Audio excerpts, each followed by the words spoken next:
भिवंडी के आदर्श park की हम आपको तस्वीर दिखा रहे हैं, जहां पर प्रियांशी किला स्पर्धा 2023 बख्शिश समारोह के कार्यक्रम का किया गया आयोजन।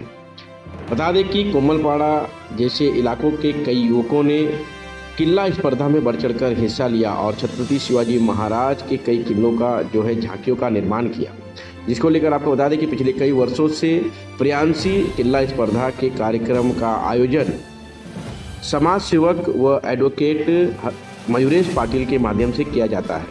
इस बार आपको बता दें कि ये भिवंडी के आदर्श पार्क की तस्वीर है, जहां छत्रपति शिवाजी महाराज के कई प्राचीन काल के जो उनके हथियार थे, यानी कि जिसमें आप देख सकते हैं तलवार, भाला, खंजर जैसे अन्य कई जो वहां पर सामान रखे हुए थे, जिसको दर्शाने का काम किया जा रहा है। वहां पर प्रतिभा विलास पाटिल वहां पर मौजूद थी। विशेष तौर पर आतिशबाजी कर सभी लोगों का सम्मान भी किया गया। आपको बता दें कि पूरी तस्वीर भिवंडी के आदर्श पार्क की है। इस बीच मान्यवरों ने अपने अपने विचार प्रकट किए और सभी जो किला स्पर्धा में भाग लिए थे उन सभी का सम्मान भी किया। क्या कहा, आइए सुनते हैं। प्रभु रामाने दर्शन द्यावे, प्रभु रामाने दर्शन द्यावे, गातो मुखी हरिनाम हरिनाम, गातो मुखी हरिनाम, अंतरी माझा रात्रंदिन तो वास करेल श्रीराम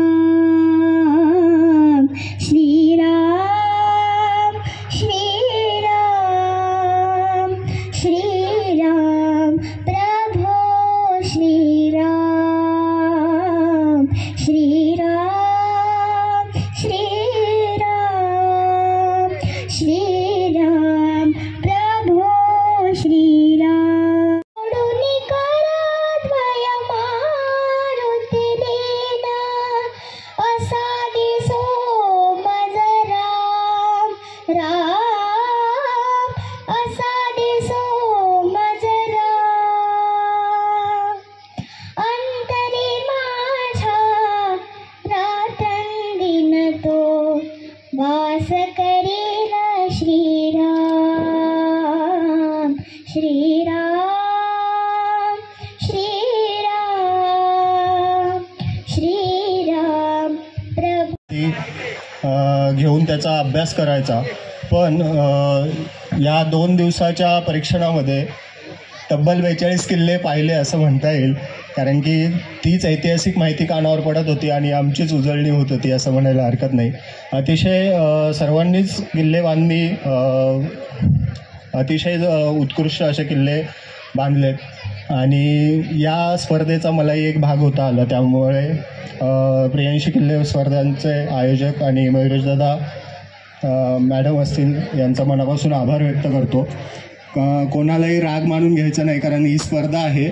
तसेच त्यांचे आईवडील प्रियांशी, माधुरी पाटील आणि आमची सुनबाई, तसेच बाकीचे आमचे परीक्षक मयुरेश पाटील या आणि उपस्थित असलेले आमचे सर्व किल्ला स्पर्धाचे सदस्य।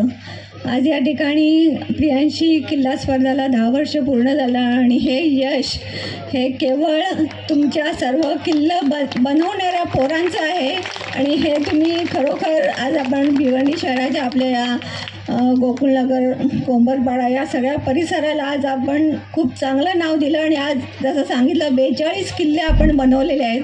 तर हे यश आपलं महाराजांच्या आशीर्वादामुळेच झालेलं आहे आणि हे महाराजांच्या आशीर्वादामुळेच घडणार आहे। ह्याच्या पुढे आपण चांगलेच किल्ले जे असे बनवले जातात त्याचं आपण निगराणी करत नाही, पण खरोखर आपण सगळ्यांनी हे लक्षात घ्यायला पाहिजे की आपण आपल्या महाराष्ट्राचं, आपल्या आपल्या देशाच्या जी आज ही धनदौलत काय आहे तर ती आपली आज शस्त्र जिथे आपण बघितली ती खरी धनदौलत आहे आणि ह्याचं संरक्षण आपण आज केलेलं आहे.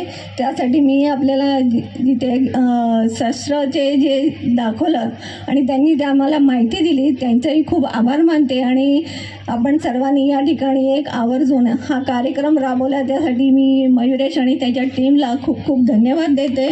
आणि अशी स्पर्धा नेहमी तुम्ही राबवत राहा. महाराजांचा आशीर्वाद हा आपल्याला सदैव मिळत राहील आणि आपल्या देशाचं संरक्षण हे आपणच केलं पाहिजे हे महाराजांच्या आशीर्वादाने आणि महाराजांच्या लढाईमुळेच आपल्याला कळलेलं आहे. तसंच या ठिकाणी आमची भूमी ही आता रजा घेत आहे पण आमच्या भूमीनी पण खूप सुंदर आज एवढ्या लहान लहान मुली एवढं शिकतायत. खरोखर आज या कलियुगामध्ये अशा झाशीच्या राण्या आपल्याकडे असल्याच पाहिजे आणि सगळ्यांनी हा खरं यश आपल्या आईवडिलांचं आहे आणि आपले आईवडील हे संस्कार आपल्याला देतात. जसं आज आपली रुचा आहे ही एक चांगल्या गाण्याची स्पर्धा भिवंडीकरांचं नाव मोठं करते आणि देशाचं नाव मोठं करते. तर मी त्यांच्या आईवडिलांचे पण खूप खूप आभार मानेन का त्यांनी एक चांगलं वळण आणि चांगली कृती मुलांमध्ये देणे गरजेचं आहे. आमची प्रियांशी सुद्धा तबला वादन करते. तीही परीक्षा देते आणि तिने पहिला नंबर काढला आहे तबल्यामध्ये. पण काही काळ अजून आता तिने केलं नाही चालू पण ती नक्कीच पुढे जाऊन अजून पण चांगलं करेल अशी मी त्याला आशीर्वाद देते आणि आपल्या सर्व मुलांना आशीर्वाद देते का आपण असा किल्ला चांगला राबवावा. आणि आज मगाशी इथं किल्ला ठेवलेला आहे पेपराने बनवलेला आहे खूप सुंदर आणि खूप सुगणी आहे. खरोखर मी त्या सर्व मुलांचं कौतुक करते. आपण सगळ्यांनी आपल्या देशाचं रक्षण करणं आपल्या हातात आहे. धन्यवाद.